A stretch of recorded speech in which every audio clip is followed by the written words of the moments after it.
لے جا سکتا، کسی میں دم نہیں ہے، کسی میں طاقت نہیں ہے، کسی میں قوت نہیں ہے، جو اس لیے کہ اس کے مقابلے میں جو پوری کائنات کا خالق ہے اور ہر ذرات پر اس کی قوت و قدرت ہے، ہر شے اسی کے بس میں ہے، کوئی شے اس کے بس سے خارج نہیں ہے، ظاہر ہے کہ کون اس سے مقابلہ کر سکتا ہے۔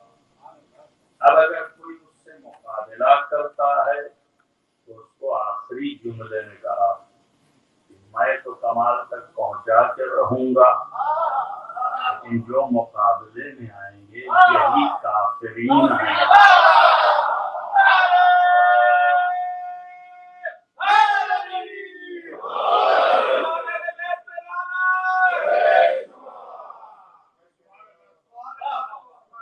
قرآن کس طرح کھل کے بولے؟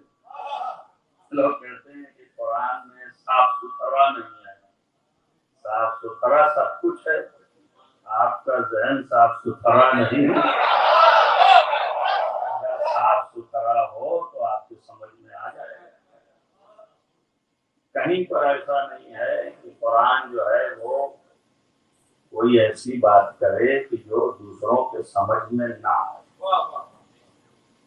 اور اس بات کو ثابت کرنے کے لیے اللہ کہہ دیا ہے تو ضروری ہے کہ ہم بیان کریں کہ صاف ستھرا ذرہ برابر ایسی گفتگو ہے ہی نہیں قرآن میں کہ کوئی نہ سمجھ سکے۔ تو آپ کہیں گے کیسے ممکن ہے؟ بھئی قرآن ہی میں ہے کہ بہت سی آیتیں جو ہیں وہ متشابہ ہیں، متشابہ کے معنی بھی یہی ہے کہ سمجھ نہ پائیں، شبہ ہو جائے کہ یہ مطلب ہے کہ یہ مطلب ہے کہ وہ مطلب ہے۔ تو ظاہر ہے کہ آپ کیسے کہہ رہے ہیں صاف ستھرا؟ اور اس کے بعد قرآن کہتا ہے کہ اس کی آیتیں کچھ ہیں جو محکم ہیں، صاف ستھرا ہیں، جو سب جانتے ہیں، مگر ایسا نہیں ہے۔ قرآن خود بھی کہتا ہے کہ سارا قرآن جو ہے وہ محکم ہے، الف لام را، اور اس کے بعد اس کتاب کو جو ہم نے نازل کیا ہے وہ حکمت آیاتو، اس کی ساری آیتیں جو ہیں وہ محکم ہیں۔ محکم کا کیا مطلب ہے؟ سب صاف ستھرا ہے، سب کو سمجھ جانا چاہیے کہ کیا ہے۔ اس کا مطلب قرآن کا دعویٰ ہے کہ بالکل صاف ستھرا بھیج رہے ہیں اور اسے سب سمجھ سکتے ہیں۔ پھر اس کے بعد آپ سوال کریں کہ دوسری جگہ پہ کہا کہ احسن الحدیث، یہ بہترین جو ہے وہ حدیث ہے، بہترین کلام ہے اللہ کا، مگر یہ ہے کہ متشابہات، اس کے اندر متشابہات ہیں۔ تو پھر ہے کہ نہیں متشابہ، تو صاف ستھرا کہاں رہا؟ اور پھر تیسرا یہ ہے کہ کچھ آیتیں محکم ہیں اور کچھ متشابہ ہیں۔ تو ہم نے ایک دعویٰ تو آپ کے سامنے کیا تو وہ آیت پیش کی کہ بھائی سب صاف ستھرا ہے، ساری آیتیں محکم، لیکن کیونکہ مشکل دوسری آ گئی تو آپ بھی چپ ہو گئے۔ تو اب مشکل تو آئے گی ایسی۔ تو اب اس کا مطلب یہ ہے کہ ایک طرف یہ بھی دعویٰ کرے اللہ سب صاف ستھرا ہے یہاں سے وہاں تک، اور ایک طرف یہ بھی کہے کہ سب جو ہے وہ صاف ستھرا نہیں ہے، کچھ ہے اور کچھ نہیں ہے، کچھ محکم ہے، کچھ متشابہ ہیں، اور ایک طرف یہ کہے کہ سب کی سب متشابہ ہیں۔ تو کیسے ممکن ہے کہ ساری آیتیں جو ہیں وہ محکم بھی ہوں اور ساری آیتیں جو ہیں وہ متشابہ بھی ہوں؟ کیا ممکن ہے؟ یہ دونوں ضد ہے نا، دونوں مقابل ہے ایک دوسرے کے، تو کیسے ممکن ہے؟ اس کا مطلب یہ ہے کچھ مطلب ہے اللہ کا جو ہم تک پہنچانا چاہ رہا ہے اور وہ ہمیں سمجھنا ہے۔ میں نے وہ ایک لفظ سادے میں کہا تھا آپ سے اور آپ سمجھے وہ بات کو، مگر اب یہ جب اعتراضات آنے لگے تو آپ بھی چپ ہو گئے۔ میں نے سادہ یہ کہا تھا کہ اللہ نے صاف ستھرا بیان کیا اور جن کے صاف ستھرے ہیں وہ سب سمجھ رہے ہیں، اور جن کا صاف ستھرا نہیں ہے وہ سب نہیں سمجھ پا رہے ہیں۔ جب نہیں سمجھ پائیں گے تو متشابہ رہے گا۔ تو مسئلہ کلام کا نہیں ہے، مسئلہ کلام کا نہیں ہے، مسئلہ عقل و دل کا ہے۔ جو جتنا صاف ہوگا اتنا قرآن سمجھ میں آئے گا، اور جو جتنا گندا ہوگا اتنا نہیں سمجھ میں آئے گا۔ اب گندوں کو گندی بات بتانی چاہیے، اور اچھوں کو اور صاف ستھرا لوگوں کو صاف ستھرا بتانا چاہیے۔ بہت جگہ پر اللہ نے ایسے ذہن اختیار کیا ہے، یا چھوڑ دیجیے ان کو، ان کے پیچھے مت پڑیے۔ یہ کمبخت ہمارے جملے میں یہ بدلنے والے نہیں ہیں، یہ سننے والے نہیں ہیں، ان کے پیچھے مت جائیے۔ آپ کو ہم ان کا وکیل نہیں بنایا ہوا ہے، سب پیغام پہنچانے کے لیے کہا تھا، پہنچا دیجیے۔ اب یہ نہیں بدلیں گے۔ اے پیغمبر، آپ چاہے جتنا ان کو سمجھائیں، چاہے جتنا ان کو بتائیں، قوم لائی ہومنون، اب یہ ایمان نہیں لانے والے ہیں۔ بات سمجھ رہے ہیں؟ تو صاف صاف اللہ منع بھی کر رہا ہے، یہ بھی نہیں ہے۔ رسول اللہ سارا زور لگائے ہیں کہ کسی طرح مومن ہو جائے، کسی طرح صحیح ہو جائے، کسی طرح درست ہو جائے، مگر اللہ کہہ رہا ہے کہ اتنی زحمت کی کیا ضرورت ہے؟ ہم نے بھیجا ہے تو دوستی بھر کے لیے جتنا چاہیے پہنچانا، صرف پہنچا دیں آپ۔ ارے بھائی سمجھیے، اللہ نے اس کو نہیں منع کیا ہے، پہنچانا ضرور، چاہے سمجھ پائیں چاہے نہ سمجھ پائیں۔ نقطہ سمجھیے، آپ سمجھ پائیں تو نہ سمجھ پائیں تو ہمارا فریضہ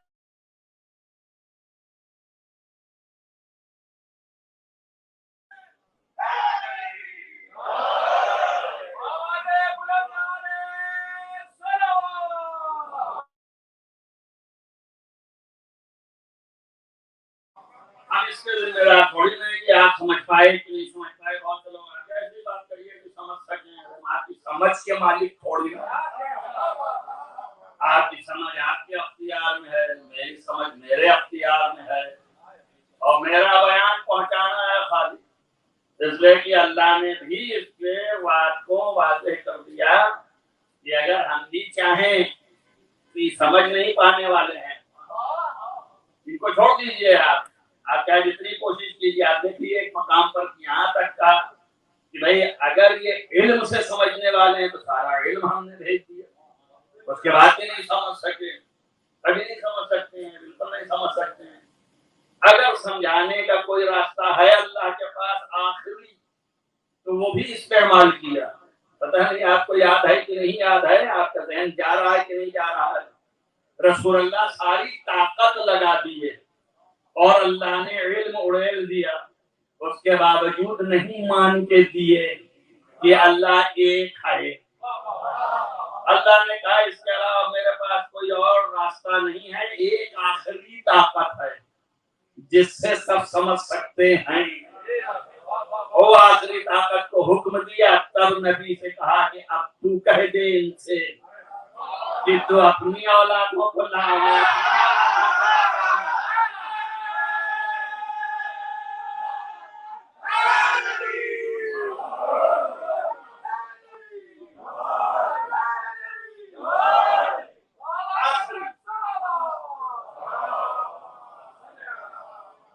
آخری جو ہے طاقت و قوت سمجھانے کی جو ہے وہ یہ ہے۔ اب بولتے کہ تو اپنے کو لا، میں اپنے کو لاتا ہوں، تو لانے کا کیا مطلب ہے؟ پوری قوم آ جاتی سمٹ کر کے، یہاں سے نہ جاتی پوری قوم، تھوڑی سے جاتے۔ اب یہ اللہ ہی جانے، ادھر سے بھی کہا کہ تو اپنے کو لا، ہم اپنے کو لاتے ہیں، ادھر سے بھی چن کے لے آؤ اور ادھر سے بھی چن کے لے جاتے ہیں۔ اس لیے کہ بتانا ہے کہ اللہ کے سمجھانے کی آخری قوت و طاقت و استدلال کون ہے، کن کے ذریعے سے دین سمجھ میں آئے گا، کن کے ذریعے سے توحید مل پائے گا۔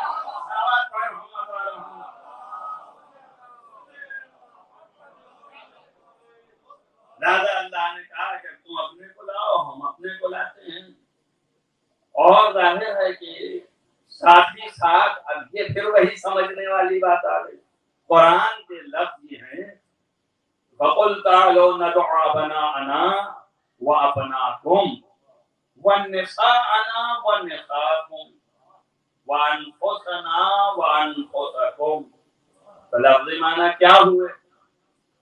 اب ظاہر ہے کہ خیانت اگر آ جائے یا وہی لفظ جو پہلے استعمال کیا کہ ذہن صاف ستھرا نہ ہو تو معنی جو چاہے کر لے، لیکن سیدھا سیدھا لفظ بلفظ ہے کہ تم اپنے بیٹوں کو لاؤ اور ہم اپنے بیٹوں کو لاتے ہیں، تم اپنی عورتوں کو لاؤ ہم اپنی عورتوں کو لاتے ہیں۔ اب اس کے بعد کہا کہ تم اپنے نفسوں کو لاؤ ہم اپنے نفسوں کو لاتے ہیں۔ اب یہ دماغ کی بات تھی، لہذا انہوں نے کہا یہیں سے کام بنانا ہے۔ انہوں نے کہا کہ نہیں، یہ کہا یہ کہا کہ تم اپنے بال بچوں کو لاؤ اور ہم خود آئے جاتے ہیں، تم بھی خود آ جاؤ۔ دیکھ لیجیے آپ ترجمہ ہو گیا سیدھا سیدھا، اور مشہور و معروف ہیں، زبردست کتابیں لکھ رہے ہیں، لکھے ہیں، مر گئے، لیکن یہ کہ لکھتے لکھتے مر جائیں مگر کبھی بھی علی کو قرآن سے جدا نہیں کر سکتے، کتنی کوشش کریں جدا ہی نہیں ہو سکتا، اس لیے کہ قرآن علی کے ساتھ ہے، علی قرآن کے ساتھ ہے۔ صلوات پڑھیے محمد علیہ۔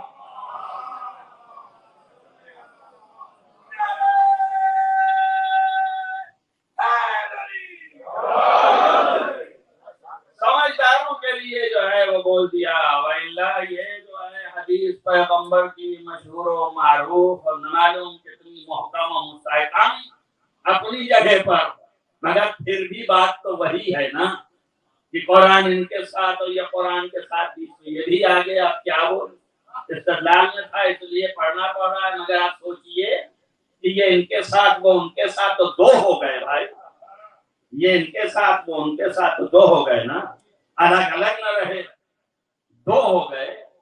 اب ایک یہ ہے ایک یہ ہے، کبھی یہ ہٹ سکتا ہے کبھی یہ ہٹ سکتا ہے، تو دونوں جدا بھی ہو سکتے ہیں۔ تب اس کے لیے کہ یہ کلام چونکہ ایسے بولا ہے کہ قرآن ان کے ساتھ یہ قرآن کے ساتھ، تو جدائیگی کا تصور آئے گا، تو پیغمبر نے اسی وقت فوراً قید لگا دی کہ یہ اس وقت تک جدا نہیں ہوں گے، نہیں فرق کریں گے، نہیں جدا، نہیں یفترقا حتی یردا علی الحوض، یعنی کوثر تک جو ہے یہ جدا نہیں ہوں گے۔ آپ ملاحظہ کر لیجیے پیغمبر نے پھر ملا دیا تاکہ ذہن میں آئے نہ، مگر اب کیا کریں گے جب دماغ جو ہے صاف نہ ہو تو جدا کریں گے نا کہ جدا ہو جائے جدا ہو جائے، جدا ہے جدا ہے۔ اگر جدا نہ سمجھتا ہوتا تو کیسے کہہ رہا تھا کہ قرآن میرے لیے کافی ہے؟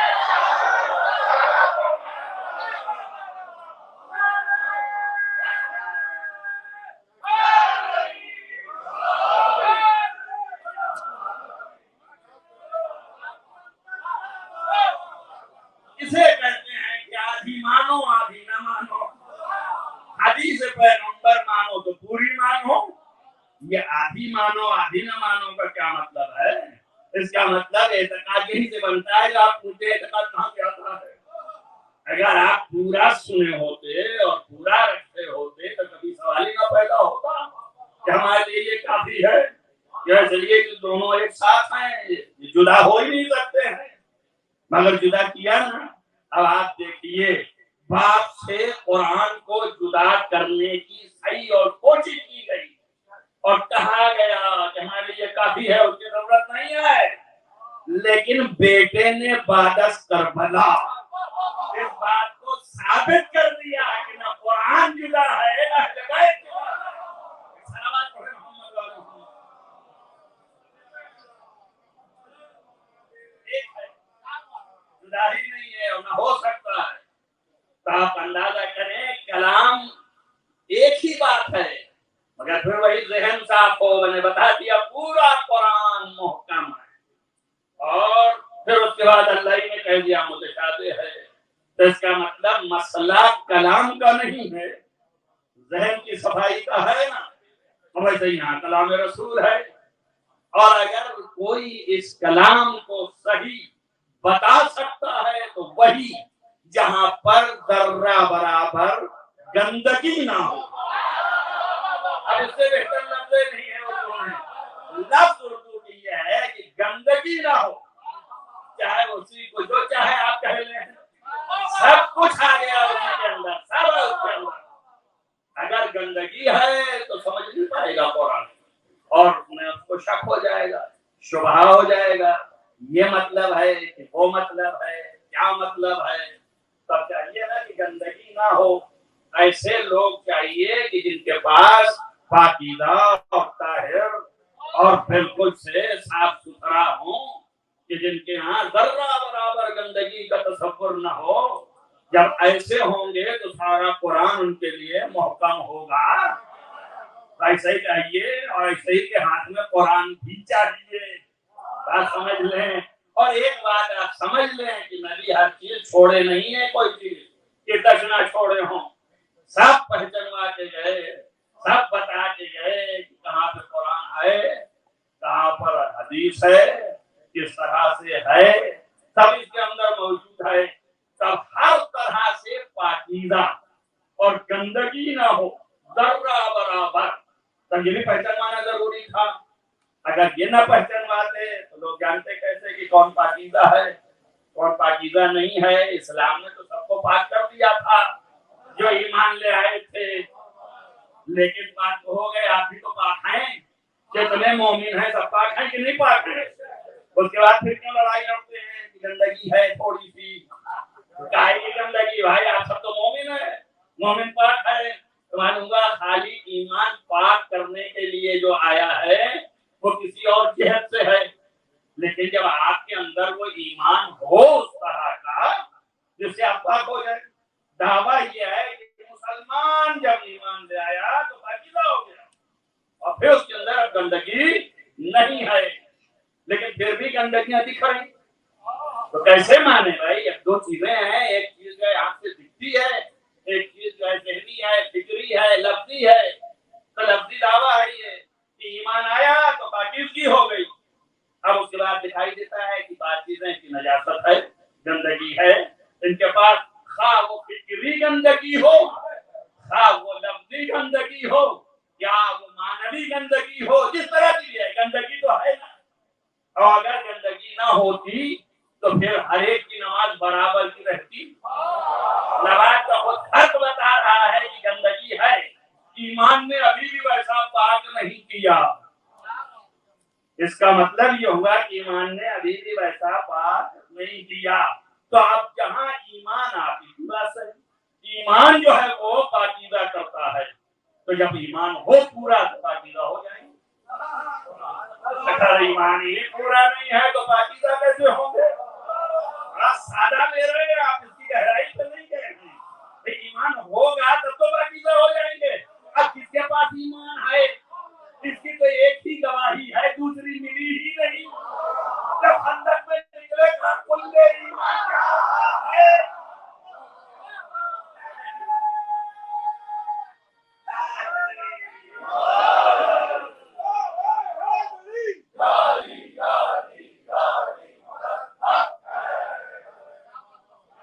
کس جہت سے بحث کرنا چاہتے ہیں؟ اگر ایمان سے آپ داخل ہوں گے تب بھی کوئی نہیں ہے جس کی ذات یہ ہے کہ کل ایمان ہے. اور جہاں کل ایمان ہو گیا وہاں پر کسی قسم کی گندگی نہیں آ سکتی. سب ایمان ہے، یہاں سے وہاں تک ایمان ہے. کل ایمان ہے، سارا ایمان یہی ہے، یہ خود سارا ایمان ہے. بات سمجھ رہے ہیں؟ میں یہ اللہ کہہ رہا ہوں، اس پر غور کریے. یعنی کل ایمان کا مطلب خالی یہی نہیں ہے کہ ان کے پاس کل ایمان ہے، یہ خود